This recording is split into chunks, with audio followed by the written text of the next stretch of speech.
Sine wave is just a natural phenomenon. It's actually a standing wave. But when you have a rope and you keep one end stationary and you move the other end without stopping, which means you're in a figure eight of some sort, right? Because you're not stopping. So you're rounding the corners. It creates this standing wave, this phenomenon. And it's really a brilliant thing. And it's used in tennis if you really know what to look for. You see the players, they go into this coil, right? They go into concave part of the coil. And then as their hips come around, it goes out into this part, right, of the sine wave. So you go concave to convex, and it's all done very gradually in a very analog way. So there are nothing's extreme about it. It's just natural. By keeping your hips in a continuous figure eight, it makes the arm go concave to convex out to the 45-degree angle. And that's the sine wave we talk about, and it's the same on the backhand. It's not as easy to see. People think they see the players taking their rackets back, but really what they see is the body turning and them getting into this concave part of the sine wave. And then as their hips come around, you see right back here, it switches to convex, and they make contact right there and bump the ball at contact, whether it's a two-hander or a one-hander. So on the ground strokes, it's really important to understand this standing wave or this sine wave that you create with the continuous slow movements of your hips. So I talk about this sine wave, which is the third fundamental and tenet in our system. Right? There's the 45, the figure eight, and then this thing I talk about called the sine wave. What the sine wave is it's a small piece of the standing wave. So how a standing wave is produced, it's produced with a continuous motion. So you can see a standing wave in things like a flag waving in the wind, or that exercise you see in the gym where they have those heavy ropes. They're moving their hands continuously like this and not stopping. And that creates this standing wave, which is a very perfect waveform. And it's produced naturally by this, like I said, continuous motion, this figure eight. And so the sine wave represents just a small piece of that standing wave. So why do we think it's better to use the sine wave than any other form of teaching tennis? You know, let's say point to point, racket back to follow through. Well, one reason we feel the sine wave is so much better is because it's much easier on your body. I mean, if you've ever noticed, most tennis players are pretty skinny because they don't have to be bodybuilders to hit the ball hard. It's a rare sight when you see a big blocky tennis player like a Tsonga or Wawrinka. They don't come around as much as Sampras and Sinner and Federer, right? And the reason is because you don't have to be that terribly strong to hit the ball. So it's much easier on your body to let your racket move naturally in this sine wave than to force it with any one part of your body. And the beauty of the sine wave is when you use it correctly and you stay lined up, you absorb the hit with your entire body as opposed to just one piece of your body. So it's much, much easier on your body to play with this figure eight and the sine wave concepts. The sine wave is really the essence of the stroke. I mean, when you go in and out with your figure eight and you line up your 45-degree angle, it is literally right here. This is what no one seems to know in tennis. You hear the term hit through the ball or swipe across the ball. But really, the ball is hit off of this convex part of the sine wave. So as you come in and out of your sine wave, you make contact right there. That's why some pros will tell you to lay your fingers back or lag. But here at the Nonlinear School, we don't want to be that vague. We want to be precise. So it's not just a lag, it's a lag so you follow this perfect sine wave. And then here at contact, you can direct the ball to go straight, but if you catch the ball a little bit over here, look at that. Now it's going to go cross court. So the beauty of the system is at the 45 with this sine wave, you can change the direction of the ball with the smallest movement, and you can do it at the last second. So if you see your opponent moving to one side or the other, you can at the last second decide, oh, I'm not going to go down the line. I'm going to go cross court. And it's the most finite movement right there at the convex part of this sine wave that changes the direction of the ball. So the sine wave is basically made up of two parts that are seamlessly put together. And one is concave, and then it travels into convex. So you can see it concave here in the beginning, and at contact, you're actually going convex. So when they talk about a coil, or when you hear the word coil, that's when you're going into your concave part of the stroke, right? As soon as your center is starting to turn, see how the last thing it grabs is the racket head, and that makes everything round. And then it seamlessly goes from this concaved or coiled position as my hips come around the corner and through the middle, and then the racket goes to this convex position, stretching away from me, which is why you find a lot of players finishing over their heads, because they don't go to the ball, they go concave, and they merge with the ball at the 45-degree angle, and so many of them will finish on the wrong side of their head. I always find it really interesting, certain players, they sort of live in this concave mode. You look at a guy like Kyrgios, he walks around and he's always sucked in here, and everything's always concave towards the hit, and he's like this. So, and then when he serves, he's like this. He's always in this first part of the stroke, the coil. And you'll see a lot of players will do that. But yes, the idea of concave to convex comes from this sine wave that I talk about. So you see different elevations in the stroke. Some players will rise a little higher, some will stay a little more in the horizontal.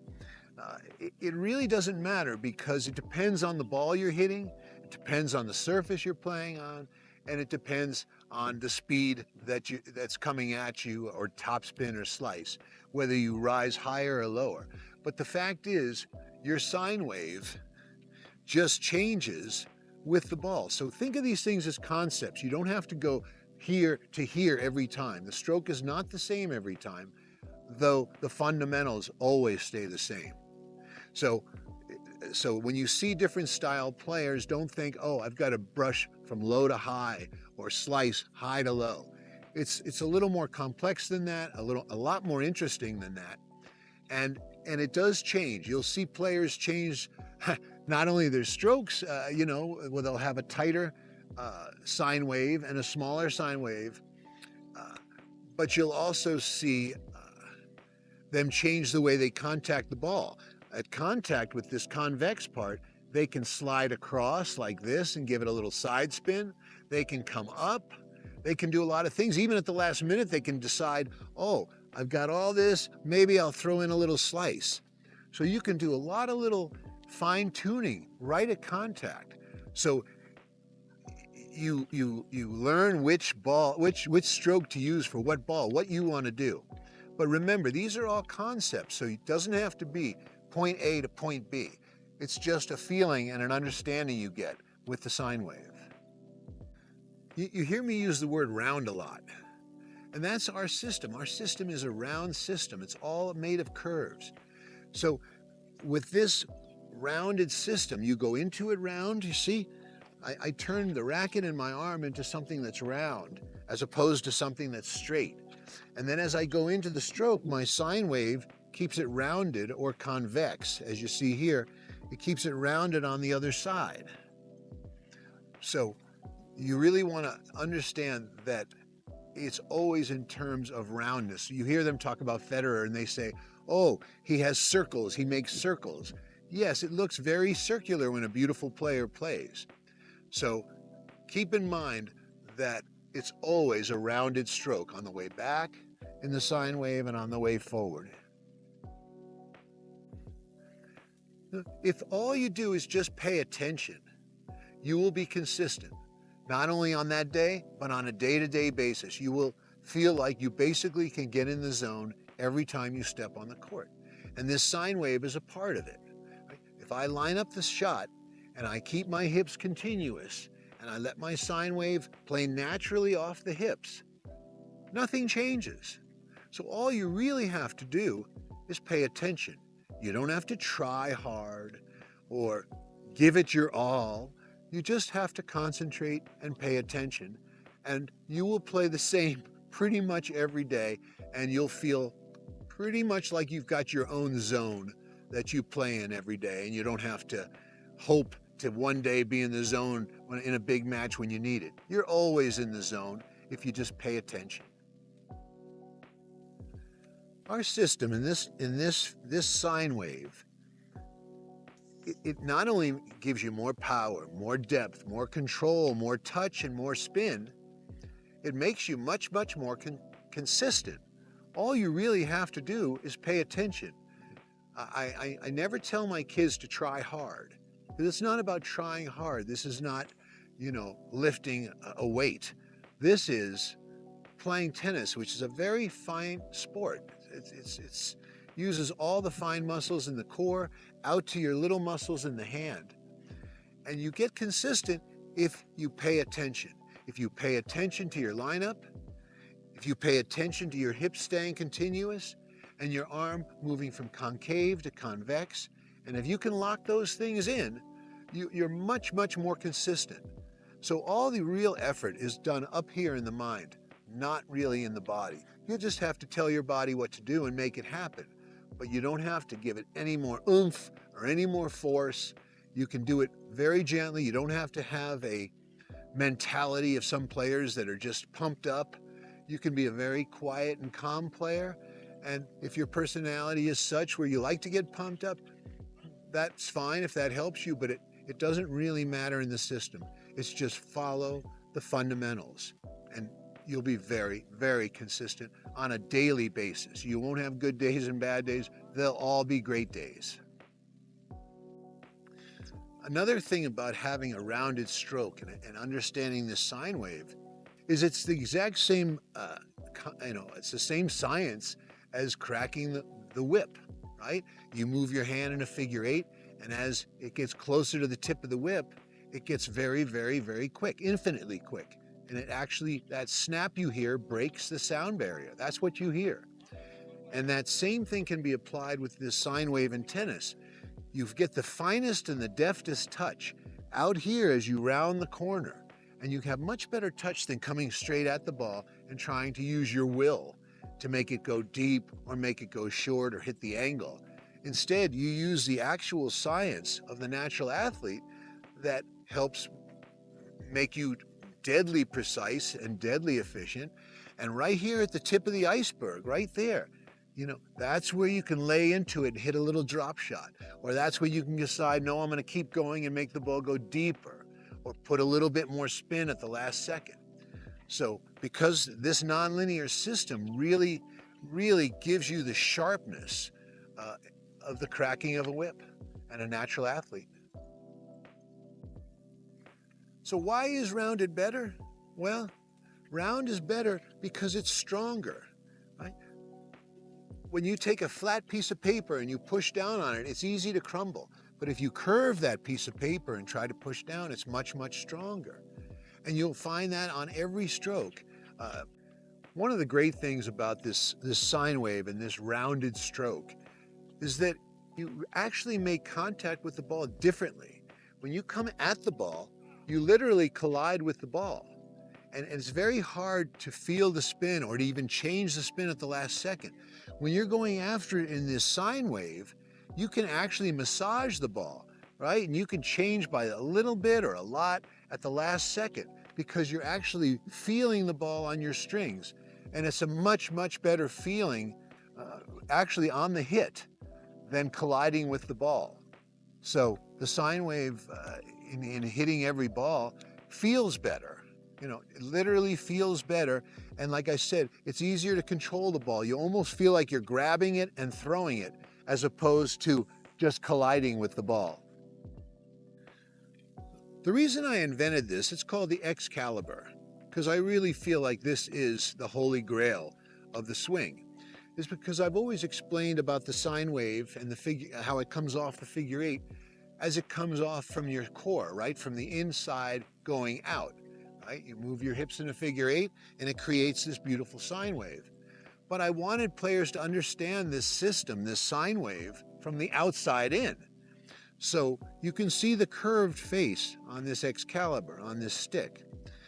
And that curved face matches up with the curve of contact. That's where you make contact with the ball. So you can see it works perfectly as I go out to the hit. As long as I stay behind the 45 as I go into my sine wave, I make beautiful contact with the ball.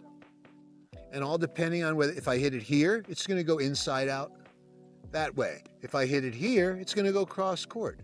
So it's not the easiest thing in the world, but you really learn that you can't just come towards the ball. So I really want to use this sine wave and go out towards that red arrow in a beautiful sine wave to make good contact with the ball.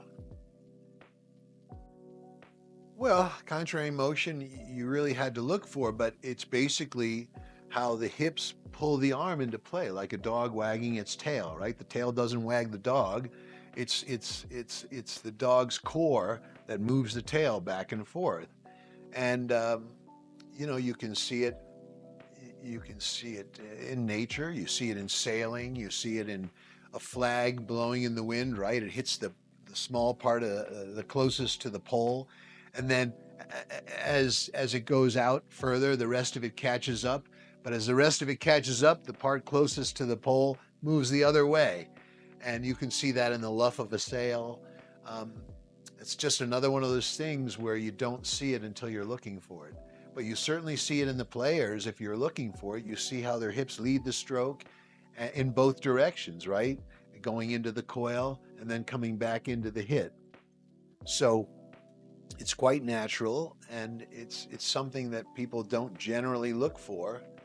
But once you see it, you can't unsee it. You know that's the way to play.